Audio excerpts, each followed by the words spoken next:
Hey folks, welcome back, and I know what you're thinking. Wait, didn't you just do a review of Darksteel? We're going to take a few quick minutes and talk about the Transformers Prime Beast Hunters Voyager class Grimwing.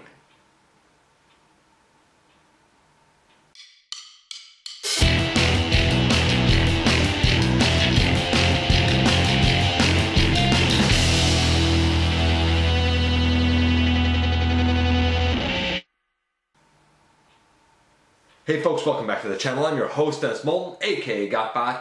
As always, like, comment, subscribe, share, check out Machinery Man, the Everything Factor, check me out everywhere, and have a look around the channel. And this is Grimwing, and I'm not going to spend a whole lot of time on him because I just very recently did a,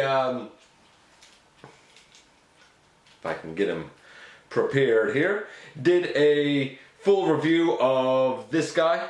This is the Target exclusive Darksteel, and they are the exact same mold.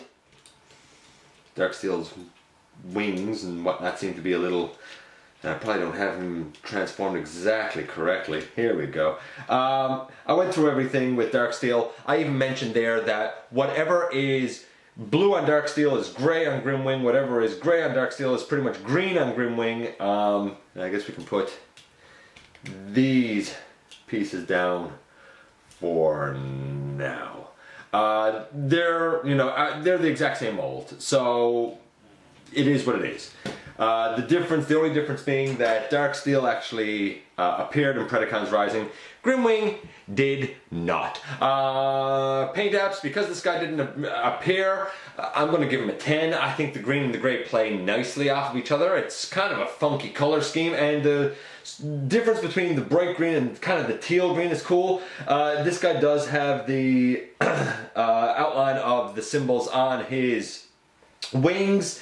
You don't really see them up around his shoulders. They're outlined in orange on Darksteel, so they do kind of pop up around his shoulders. Again, I mentioned in the Darksteel review,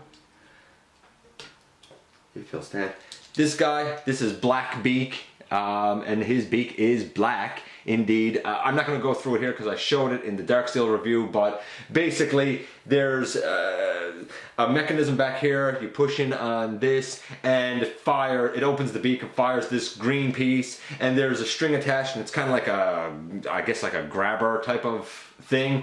But Blackbeak is actually a character. With Grimwing, or with Darksteel, for some weird reason, this is just an accessory and not a character.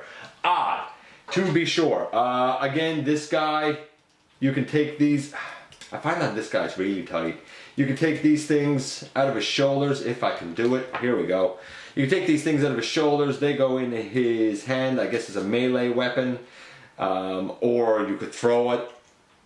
There's a hole up right here, and the 5mm peg just goes into the hole on the shoulder. He suffers the exact same weaknesses. His articulation should definitely be high. It should probably be a strong 9 because he has nice tight joints, but his shoulders are really kind of wobbly, and if you move his head up, the whole chest piece comes up. What a shame. Drops it to about a 7. So for this guy we have a 10 and a 7. Right now he's scoring about, we're going to say about a 7.5, because he's just, this is inexcusable. This is, you know what, I can't even score him 7.5. He's about 5. This is inexcusable. That should lock in better than that. I know that these pieces come over and they're supposed to lock over the ears of the bird section that makes up his chest, but they just plain do not work. Transformation for this guy, real quick. The head flips in, because we saw this already with Darksteel. We bring this whole piece back, we bring the shoulders together, we bring these pieces in, we bring the arms down, we open out the thumb, and yes, I know I didn't go right through the articulation. The arms go all the way around the, actually I guess I should do the articulation real quick, shouldn't I? Just to be fair. The head does go left and right. It can look up and down, but when you look up, you pull up the whole chest. The shoulders, they can go all the way, you know, forward and back. These shoulder pieces, these little pauldrons move. Bicep swivel, 90 degree or just under 90 degree elbow, wrist swivel, thumb articulation, legs all the way out, back way out to the sides. So you can do full splits out to the sides, super deep knee bend. The toes can tilt, this heel piece can tilt. He even has this, if that's any good to you for some weird reason. You know, it should have been really good, it's just that all of this is loose. Anyway, back to transformation. Like I said, the head goes in, we extend this whole piece out, and the wings extend out, and we open up these little green sections. We bring the shoulders together, and we bring the shoulders down. You might want to put these down on the side. You open up the thumb, you make his front paws, just like that. Now, with the shoulders you have a circular piece in here. It's like a ratcheted piece in there. And you have these circular indentations up on the head. You bring the head all the way down, and now in beast mode, these shoulders actually lock in pretty decently. It's not perfect, but it's certainly better than what it was in robot mode. We come to the bottom. You have to extend the body. Do not forget to extend the body. You fold up the legs, and you collapse the knee. There's a space up here. You collapse the knee up into the space, collapse the knee up into the space, and once you got that done, then you fold the legs up. You fold the legs up. No problem. You take these pieces and put it up on the shin, and really, technically, you are done here. Now, some people like to have the legs back a bit further, so they extend them down like this, which is certainly an option. You can definitely do that. You just saw how quick and easy this was. Like I said, I didn't spend too much detail on it because I've done it with Dark Steel.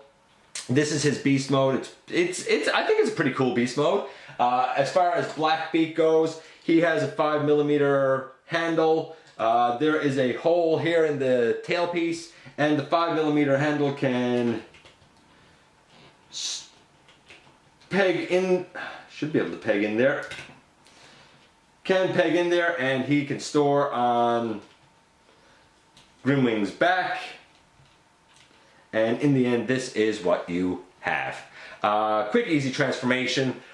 Involved, but not overly complicated. A lot of moving parts, which is kind of fun in my estimation. I'm going to give the guy about an 8 for transformation. Overall, this guy is about a 6 to a 7. Somewhere in that range. He would be higher. He's fun. He's pretty great, except that whole head and chest piece just does not lock in the way that it's supposed to.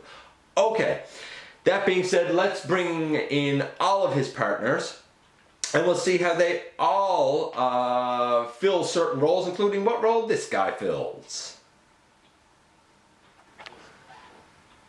And here we have the entire group. Full disclaimer, the only reason I got a chance to look at Grimwing is because I don't own him, the Scraplets do, and he had a robot mode foot missing. I guess it's also one of his hind feet in beast mode, but one of them had popped off the ball joint. Luckily it was found and put back on, and that's why he is included here. So I thank the Scraplets for letting me take a look at him. Like I said, this is the whole gang that we have so far, and here's how I kind of envision them. Laserback over right here, I see as the second in command. Ripclaw, the fembot, she is kind of the one who watches over everyone. Very protective of her brethren. The quiet, brooding combatant in Vertebrake. The combiner in Abominus, who's only about deluxe size. I see Skylinks over here as a consult for Predacon. He's probably one of the smarter ones, and potentially their scientist, as far as this group would have any scientists. I don't think that his bio or card stats support that, but it's how I envision him. And he was one of the ones that actually appeared in the Predacon's Rising movie, so he had a little bit of screen time.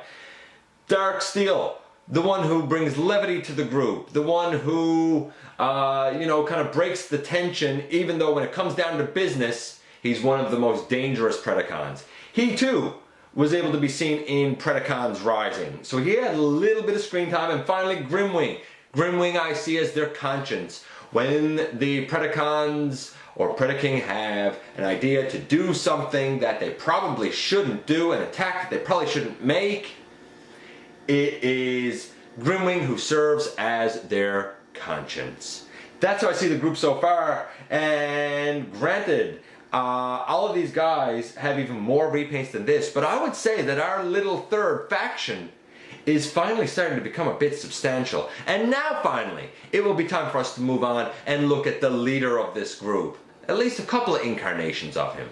And kind of tie everything together and give some final thoughts on the viability of this faction as a whole. So, I look forward to you joining me for that. Until next time, folks, when we have another visit, I say thank you for joining me here inside the videos.